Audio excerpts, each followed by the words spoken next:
Hey guys, welcome back to my YouTube channel. This is pregnancy vlog week 7 and 8. I have a little bit of notes I'm going to take, so I'm probably going to look down just a little bit.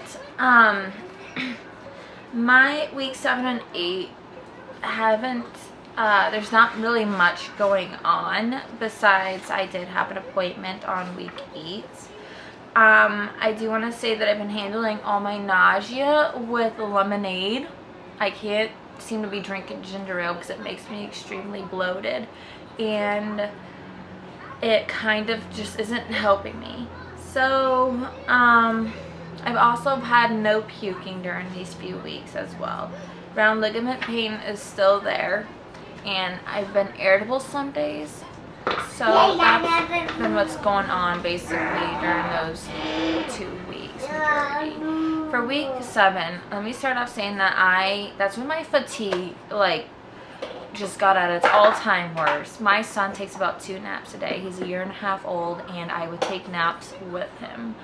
And I was going to bed so early. I'm talking about 7, 8, 9 o'clock at night, and sleeping in late. So I was getting a lot of sleep, and so yeah, my fatigue was pretty bad. I couldn't seem to get off the couch. Like, my house started just, it needed some work done, and I wish I told somebody else I was pregnant so I could have gotten a little bit of help, you know. And my food aversions, those are definitely kicking in, and my nausea is not getting as bad anymore. If anything, it's going away a little bit. And my food aversions, basically, I feel like I could just basically be a vegan. I'm sure that I built like some sort of egg intolerance, so I can't eat eggs at all. Like, the enzymes in my stomach are just not digesting it right, and it actually really hurts. Milk, it makes me just, the thought of it just makes me want to puke. And I can't eat meats. I try, I really do. I think the only thing that I'm able to eat right now is steak, which kind of sucks because I have to have it well done. You can't have anything slightly pink. All my body pains from the previous weeks are completely gone. My heart has still been pounding, and I feel a little less dizzy than I have been. Basically, I still get up really quick, or lay down and get up and move, or stand up, or whatever it is I'm doing. And I get super lightheaded. Like, basically, if I'm cooking and I just turn around to look at my husband or talk to my son or something, I get lightheaded, where I kind of just like almost want to black out, but I don't. So that was really it for week 7. Week 8 was a little bit more eventful just because I had my first doctor's appointment.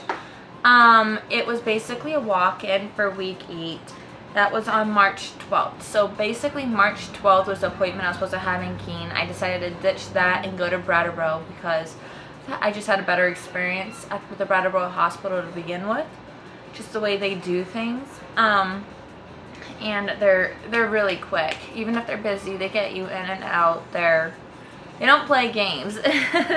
So, yes, I had that doctor's appointment on March 12th. I just went in for a urine test, and I talked to a nurse, and I kind of like fibbed to her a little bit, telling her I don't know exactly when my last menstrual period was because it was irregular, so that way they could just schedule me in for an urgent ultrasound so I can they can tell what the due date of my baby was. And I already knew what the due date of my baby was. It's October 21st, and my ultrasound basically confirmed that, but that was kind of like what I do to get in, because they probably weren't going to give me an ultrasound for another 2 weeks. So I really wanted that ultrasound done. And even for a peace of mind, you know. So that's what I did. The lady kind of offended me a little bit. She said that I had a BMI of 30 before she even took my height and weight. And that kind of offended me a little bit because I knew that I was 1 point over being average, so that made me a little overweight. I was like borderline, and that was when I was 168 to 167 pounds. So I found out during that day that I actually weighed 165 pounds. So I think because all the food aversions and stuff, not being able to eat much food, I've lost a little weight. And that actually put me back to the borderline of being overweight and average again, but I was in the average section. So they do that BMI by checking your height and weight. She said she was going to schedule me in for a blood test to go in any day, so that way she could check to see if I was going to have gestational diabetes and possibly preeclampsia later on. And to check other stuff like my iron and my RH. I was RH positive too, but my RH blood, you know. So that's what I got done and scheduled for. Basically, when they scheduled me in for my ultrasound just 2 days after, like on the second day after I had that original walk-in appointment. And I'll show you the baby pictures in just a second. So I got that done, my blood test, and I got to find out what my baby's heart rate was. It was 176. I didn't get to listen to it, which kind of made me sad. Makes me want to go buy my own Doppler.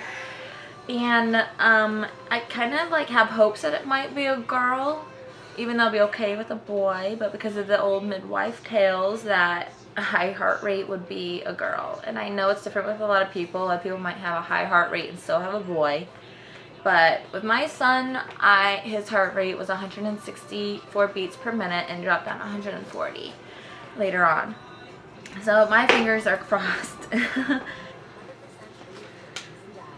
So these are my ultrasound pictures that I had taken. They actually, my baby is running 2 days smaller, I think, than what the actual my actual last menstrual period was. So they're not the best photos, but there it is.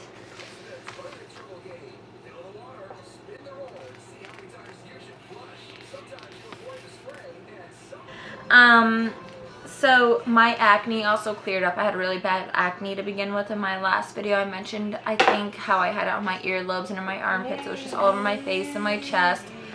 So my acne completely cleared up. I used a little bit of like olive oil to moisturize my face and exfoliate a little bit to help get rid of some acne scars that I have.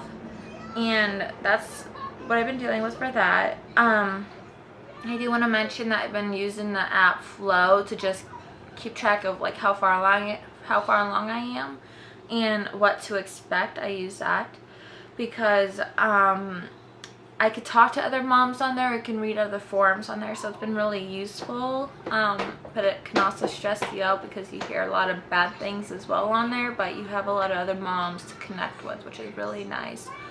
And there's a whole bunch of different groups that you can get into. So that's what I dealt with. I had food aversion still, not much nausea, and my fatigue was still bad, but not at its worst anymore. That's really it for weeks 7 and 8. Please follow me on my video week 9 and 10. Thank you for watching. Bye. Don't forget, if you like my videos, hit subscribe, hit the like button. I appreciate that. Bye.